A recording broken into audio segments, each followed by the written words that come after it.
1977년 한국 사회에 큰 충격을 줬던 제1교포 실업인 위장 거물 간첩 사건이 있었는데요. 이 사건 연루자들 모두가 최근 재심을 통해 무죄를 확정받았습니다. 43년 만에 조작 간첩 사건으로 확인된 건데요. 특히 이 연루자 11명 가운데 제주 출신이 무려 10명이나 됩니다. 이처럼 그동안 제주인은 유독 조작 간첩 사건에 많이 연루돼 왔는데요. 그 이유는 무엇일까요? 탐사K 저와 신익환 기자가 함께 취재했습니다. 제1업체 임원 위장 간첩 검거. 1977년 당시 신문은 북한 공작원 지령을 받고 국내로 들어온 제1교포 간첩 11명이 붙잡혔다고 대서특필합니다. 이 가운데 10명은 제주 출신으로 제1교포 사업가 강우규 씨를 비롯해 강 씨의 사업을 도운 김추백 씨, 강 씨와 친분이 있던 제주교대 1, 2대 학장을 지낸 김문규 씨도 연루됐습니다. 강우규 씨 등 7명은 2016년과 2018년 재심을 통해 무죄를 선고받았지만 김문규 씨 등 나머지 4명은 낮은 기대에 재심을 신청하지 않았습니다. 뒤늦게 이들도 재심에 나선 결과 최근 서울고등법원 형사10부가 국가보안법과 반공법 위반 혐의로 재판에 넘겨졌던 김문규, 김기호, 고원용, 고재원 씨 등 4명에게 무죄를 선고했습니다.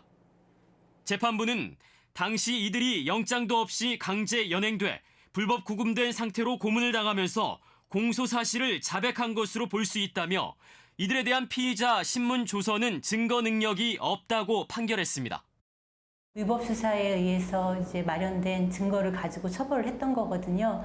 그래서 우리 법원이 다시 한번 과거에 잘못된 관행이나 그런 것들이 틀렸음을 공적으로 확인해서 앞으로 그런 적법 절차에 대한 인권 존중이 더 강화해야 된다. 이제 표명이라고 생각합니다. 검찰이 상고를 포기하며 43년 만에 이 조작 간첩 사건의 모든 누명이 벗겨지게 됐습니다. 이번에 무죄 확정되신 분들은 4분 다 돌아가셔서 당신들 무죄 났다는 것도 보실 수 없는 상황이어서 기다림의 세월이 참 길었고 나중에는 아마 그 억울함을 풀 수 있게 돼서 그거는 다행이라고 생각하지만 그동안 뭐 알게 모르게 당했던 뭐 물질적 정신적인 고통은 뭐 말할 수 없지만 조금이나마 위안이 되고. 제주인이 연루된 조작 간첩 사건은 비단 이뿐만이 아닙니다. 13대 대선을 20여일 앞두고 벌어진 1987년 11월 칼기 폭파 사건. 당시 안기부는 제주 출신 제1교포 이경우 씨를 배후 인물로 지목하며 4.3 사건 당시 좌익 주동자라고 발표했지만 2006년 과거사진실 규명위원회는 근거 없음으로 결론 내렸습니다. 이보다 앞선 1971년에는 당시 김영중학교 교장이 제1교포에게 학교 증축비를 받은 것이 공작비를 받았다고 몰리며 간첩 누명을 썼습니다. 1965년에도 당시 공안당국은 일본에 다녀온 제주 유학생들을 북괴공작원 일당으로 묶어 민주민족혁명당 사건에 연루시키기도 했습니다. 어디 이뿐일까요? 2006년 천주교 인권위원회 자료를 보면 경찰 보안대나 안기부 등이 조작한 제1교포 간첩 사건 109건 가운데 37건의 당사자가 제주 출신으로 집계됐습니다. 흔히 대한민국의 1%라 불리는 제주도. 조작 간첩 사건에 유독 제주인들이 많이 연루된 까닭은 뭘까요? 4.3 사건이 났을 때 많은 분들이 일본으로 피해갔어요.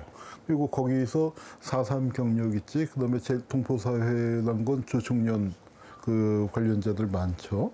이제 이렇게 되니까 그런 것들을 마음을 먹고 표적을 찍어서 걸면은 걸리는 거예요.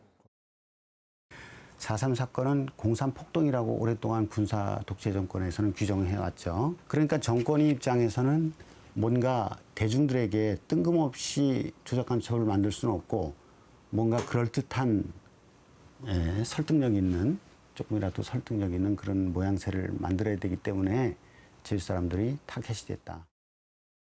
결국 4.3 당시 국가에 의한 폭력으로 입은 상처가 국가체제 유지를 위해 조작한 간첩 사건의 소재가 된 셈입니다. 앞선 사례처럼 재심을 통해 무죄가 밝혀지기도 하지만 여전히 간첩이라는 빨간 줄을 안고 살아가는 사람들이 있습니다. 하지만 자신이 억울한 누명을 직접 증명해야 하는 한계에 지레 포기하는 게 현실입니다. 간첩으로 조작돼서 제주교도소나 광주교도소에서 같이 복역했던 분들 중에서 이런 피해자들이 있어라고 하는 분들이 있는데 저희가 그런 분들을 계속 찾고는 있지만 좀 찾는 거 쉽지 않은 부분이에요. 그리고 본인들이 드러나질 않아서. 4.3의 후유증은 이처럼 조작간첩 사건이란 이름으로 현재 진행형이지만 이를 기억하는 움직임은 적습니다. 4.3 평화기념관에 이를 기억하던 공간도 알 수 없는 이유로 사라졌습니다. 4.3이 남긴 상처를 기억하는 전시 공간입니다. 보시는 것처럼 몸에 새겨진 4.3의 흔적과 4.3의 아픔이 대물림된 피해 사례는 기억하고 있는데요.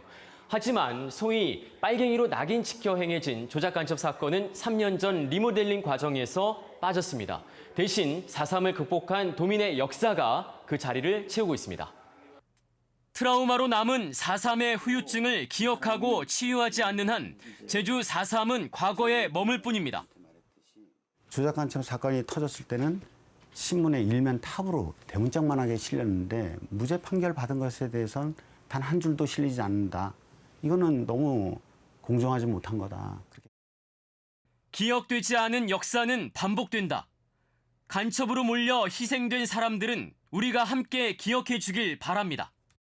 그때 당시 사건을 이렇게 일면 뭐 중앙지라든지 제주 지방지에서도 일면 톡을 해놓고 이제 무죄를 받았다든지 그동안 억울했다는 사건이 결과 같은 걸 보면 거의 신문지상에 안 나오거든요.